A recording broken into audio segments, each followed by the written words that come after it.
Hi, welcome to episode 71 of Meeples on Meeples. I'm Brian. I'm Adam. I'm Patrick. Before we get started, I'd like to just remind you to please follow us on Twitter. We have a Facebook page that we update regularly. And of course, subscribe to our YouTube channel.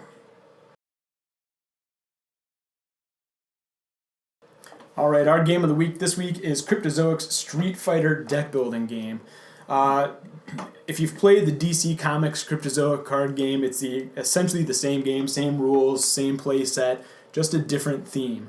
You can go back and check out our previous review of that, kind of get maybe a more in-depth version of the rules. I'm going to give you just a basic idea of how this plays and then get into our thoughts on it. Every person starts the game, as I mentioned, it's a deck building game, so you all start with a small deck. You start with 7 punches, 3 vulnerabilities. The punches give you 1 power each, the vulnerabilities are worth nothing. They're just basically filler cards. On your turn, you draw 5 cards from your starter deck. You play those cards to buy other cards from the layout in front of you. Now the setup of the game is pretty simple. Before you start, each person gets dealt a random Street Fighter character. Or you can pick your character if you want to do it that way, if somebody has a preferred character. Once you do that, you do the layout as you see in front of you here. You take a deck of weaknesses, a deck of level cards, the remaining character cards, which are right here, get set next to the level cards. They're going to be the bosses you fight. And then you got kick cards. The cards across the center here are the main ones that you try to buy from, and they come from the main deck.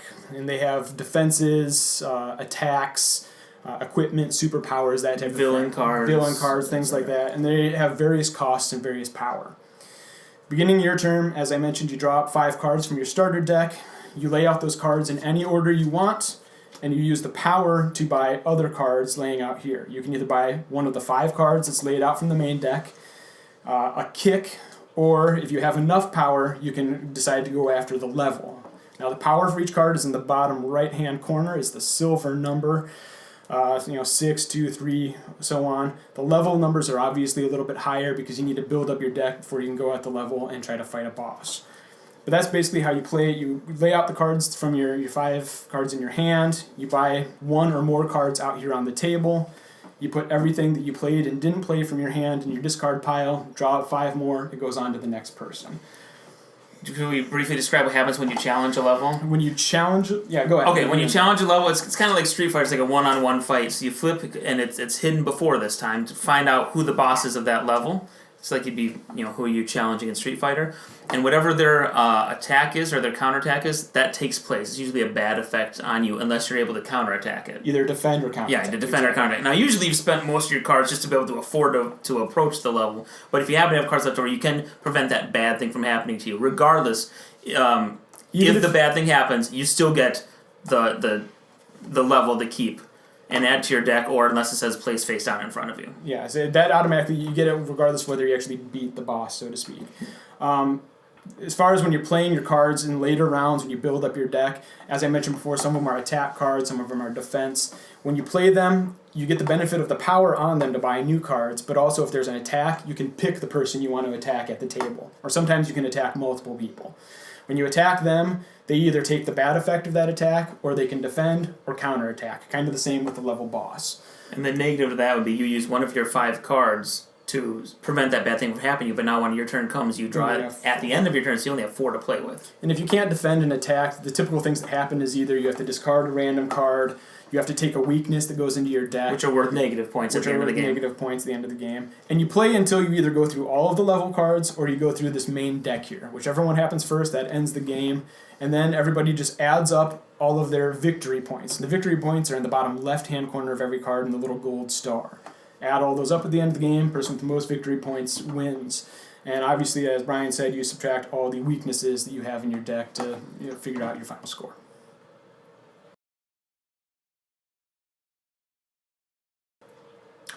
Okay, our next subject is components, or what does it come with? Components on Cryptozoic games, as we've discussed with the DC deck building game, are pretty simple. You have cards, your playing cards, or your hand. You have your character cards, and of course you have the rule book. And as it goes, the cards are pretty good, nice cardstock cards, pretty durable, great art. The character cards are pretty much the same. They're larger cards, so you can differentiate them from your playing cards. But other than that, there's not much more to Yeah, it it's than that. two size cards, regular, deck cards are all the same size. Like you said, the character cards are bigger.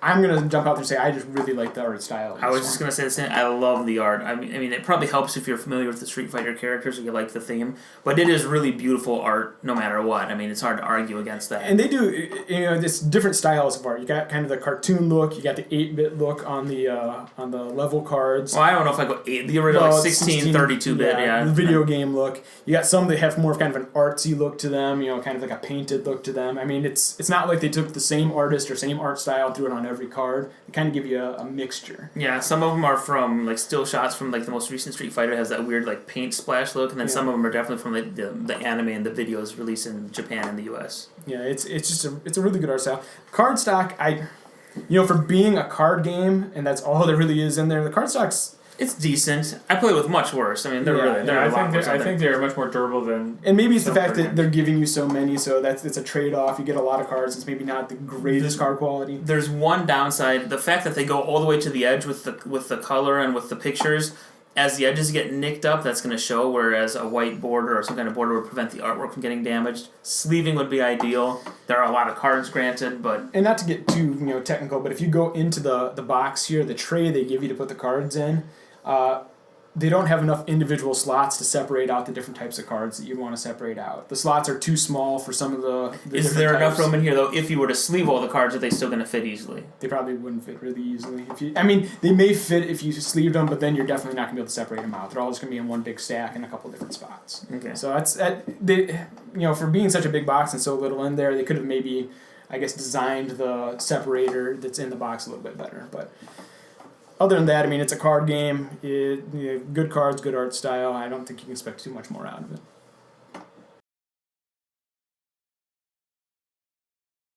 Let's talk strategy when playing the game. As with any deck builder, there's no surefire win strategy. It's just what works best for you. Some deck builders, all of the piles are laid out, so you can buy any card at any time. But this one, when I buy this card and it's removed from the initial lineup, a new card at the end of my turn will come and replace it. So there's only really the 5 cards, and then of course the kicks, and then attack the level. So you don't have a lot of options. Kind of random. I can't say, I'm going to go for only this card, or I'm going to make sure I stack up on a ton of blank. Because if it doesn't come up on your turn, you never get an opportunity to buy that card. So that makes strategy a little harder in this than in some other deck builders. Yeah. The one thing I want to say that is some cards do build off or do have a nice collaboration with other cards, such as if you have 3 of this card, you get extra points, or you get 1 point for every type of this card that you have. So if you purchase one of those cards, you want to be looking out for those other cards to come up and kind of bank on trying to get those as much There's as possible. an M. Bison card, and it's not out here right now, but it's basically his gang. If you have a bunch of cards that fall within his... The Shadaloo, I believe, isn't it? Yeah, something along those lines. If you get a lot of those in your hand, if you can play a lot of those on one turn, they kind of stack on each other. But on top of that, at the end of the game, you get multipliers for victory points if you have a lot of those in your deck, too. Mm-hmm. So it's a good idea to keep your eye out for those kinds of things. Be aware when you have cards that can destroy other cards. Remember, you're going to want to destroy weaknesses. As other people are putting weaknesses into your deck, just save your destroy a card for a weakness, hopefully, when you have it in your hand. Actually, the weaknesses, I think, are almost too easy to get rid of in this, because you play them and they're... Oh, they are, as long as you're watching what you're doing. I'd maybe go against that a little bit. I'd use your Destroyer cards for your vulnerabilities, because it's just an empty card in your deck at that point. That's true, too. Yeah. Your weakness one, you can play and get rid of it. The vulnerabilities... Oh, that's right, the weakness automatically goes... I forgot about that. Yeah, the vulnerability is going to keep coming up. So you want to maybe save the Destroys for those, or for the... If you got a bunch of really low, even maybe the starter punches as you get later in the game, you can destroy those really weak ones, so you only are drawing the really strong ones. The other thing you want to pay attention to with your cards is some cards have a specific order they must be played in to take an effect, such as you'll get an extra bonus for every other character card you played or villain card you played before this card.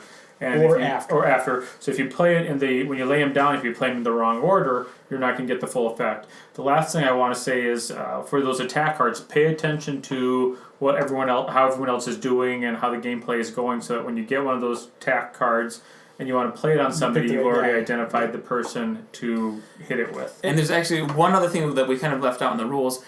This differs from DC in that each character does have their own special ability that gets kind of tucked under here.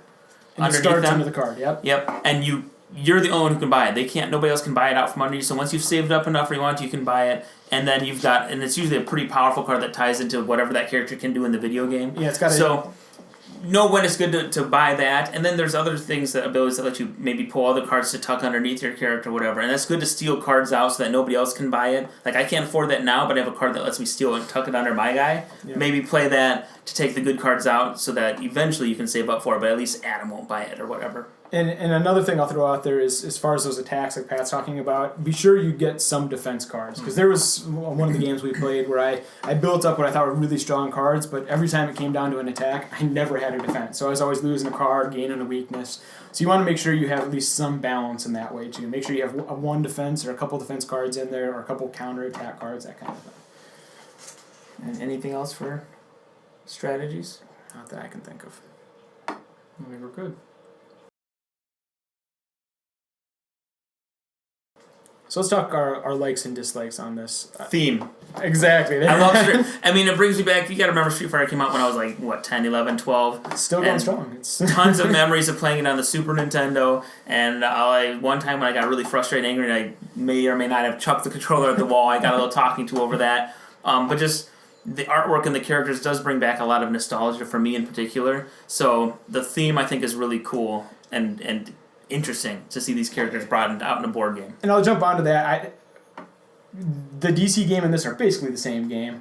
I would give this the slight edge, though, because of the theme. I feel like, because it's an all-against-all kind of game, you don't feel like somebody's using a power they shouldn't be using. Like Superman using the Batmobile. Or something like that. It's kicks, it's punches, it's special attacks. So you don't feel like there's, one character's doing something they wouldn't be doing in the video game. But another and we've talked about it already, and I won't go into too much detail, is the artwork on it. And you touched on that a little. It's just very nice artwork. Really ties back to the game well and supports that theme. For my likes and dislikes, I have to say the art is really good. I do like the art. Theme, I'm not very much of a video game player. That's come out in a couple of our videos in the past, but I'm not much into video game playing, so the theme on this one loses out a little bit to me. I prefer the superhero genre, so that's, when it comes to this in DC, I prefer to DC myself. That's just because of my interest. And just like I have on this, and this will come out a little bit more in our scoring, is I think it's overplayed now. The theme or the mechanics.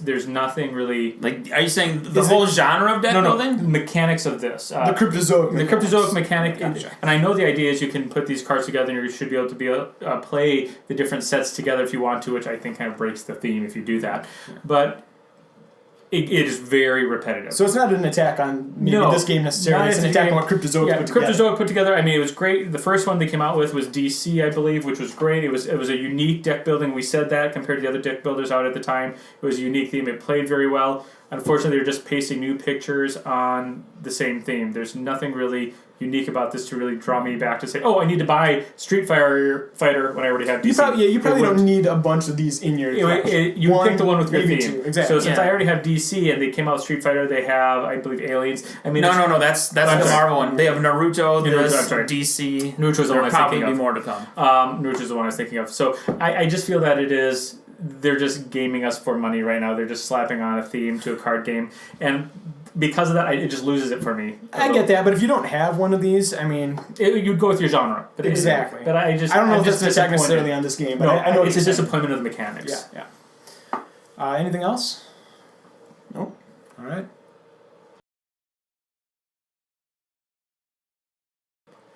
All right, so now we come to the part of our review where we give our final thoughts, our final score. It's 1 to 10. 1 is terrible, 10 is amazing, 5 would be take it or leave it. I'm kind of torn because it ties into Pat's comments in that last section here. There are a lot of games like it. DC is just like it almost. I'm at about a 6.5, which sounds low, but again, it's decent. There's nothing broken about it. It plays well. The theme for me might actually bump it up to a 7, but if you're not a Street Fighter person, it's probably going to linger in that 5 or 6 range, I think, for most people, because it's just there. It's just like it's a pasted on theme on a machine that works well for something else, so we can make it work for Street Fighter. That's the they best got- way I can put They it. got the mechanics to work, and now they can just throw themes on. Yeah, pretty much. So it is fun, and for me, I might bump it up a little more because again, I really like Street Fighter. But it's probably a 6.5. There's nothing wrong with the game. You'll probably enjoy it. If Adam said, "Hey, let's play it," I wouldn't turn it down. I didn't, and I would have fun playing it. I don't think I would ever personally recommend it or like request that this hits the table right now. But if I had to choose between this and the DC game, now I haven't played the DC game with the millions of expansions they've released, I think I would prefer this one. Just because everybody having their own special ability, and there's just a few things, a couple little tweaks that in my opinion make this a slightly more interesting game. But there are better deck builders out there, plain and simple. I'm actually going to go a little bit lower. I'm going to give it a 6. And again, with the caveat that doesn't make this a bad game. It's just, it is a lot like all the others as we've talked about. I love the theme, love the artwork. One thing that we haven't really talked about is I feel like it kind of can drag on a little bit. It's got a pretty big deck, and for being a game that's just kind of okay, it's maybe a little too long. The first few games take a little longer because you don't attack these as often as you should. You're worried about taking that hit from the boss. When you eventually realize the hit from the boss really isn't that bad, and maybe it should be worse actually. You learn to attack the base a little quicker, and once this pile goes, the game's over. So the games do get faster the more you play, I think. Well, but it does drag on. You still got to build up a lot of power, though. I mean, I think that's your first time you can go after levels of 10, and you're going to be a ways into the game before you can do that. It's an okay game that maybe is just a little bit too long for me. Everything else, it's as Brian said, they've got mechanics that work. You don't have to go back to the rule book. It's very simple, easy to play. Once you've played one of them, you can play all of them. I just put it at a 6. I like it. Wouldn't necessarily recommend it to everybody in the world, but I would say if you don't have one of Cryptozoic's games, I would recommend getting one of them, but it's going to come down to what theme you like to what game you're going to pick. I'm going to start off with my discussion before I give it a point because people are going to freak out on my point scale. The one thing I have to say about this is when it comes out to playing one of these games, if somebody said you want to play a Cryptozoic game, I would go with DC. Why? Because that is my theme. That's the theme I like. We're not here to review DC, but some things they've added a couple new mechanics to it. It's kind of the 800-pound gorilla in the room. Yeah. You can't not talk about DC. You can't just bring this out because everybody who is familiar with board games is going to be like, oh, it's just like DC. But it's going to be compared. But what I was going to say though is DC's added some new components or new mechanics with their releases that they've made for it or their expansions that they've made for it. And to be fair, this hasn't had the time. Just came out exactly. So because DC has so many expansions, I have a few of them. It changes the flavor a little bit. I think it's become more in depth than this one is because it's so new. And to me, this just does not have the art is great, but I'm not a video game player, so this one is doesn't have a lot of taste for me. It's there. It's Cryptozoic. Like you said, mechanics work fine. I think the mechanics are getting old. I would have liked to have seen them add in some of the mechanics DC has now before they published this. Some of the ones that they came out with. But then they can't sell you the add-on. I know they can't sell you the add-on. But I wish they would have involved some of those new add-ons or some of the new mechanics that DC has with add-ons to this when it first came out. They've already milked those DC people, so now they got to get the. It would have tightened it up for me. But because of that, I would give it a 5. It's there. It's an okay game. But if it was this or DC, I would choose DC right away over this, and that's just my flavor. Would it help? And I think this would help for me with this particular theme. I just really feel like you should be attacking each other. I feel like it should just be, more player interaction. To me, it's just the theme is. I'm not interested in the theme. Is my problem at all. He's not even getting to that point. Yeah, whether they're playing more like the theme or not wouldn't help. Yeah, I'm not if you had somebody down here who love video games as much as you guys do. Maybe it would bump it up one whole point. Might be a 6. I think I give it a 5. Might bump it up 6, but I don't. It's just a thematic thing for me. DC because of the theme. By far, I prefer to play it. All right. Well, that's our review of Street Fighter. Like I said, you want a little more in depth on the rules. You check out our past review of DC. Similar game, just a different theme.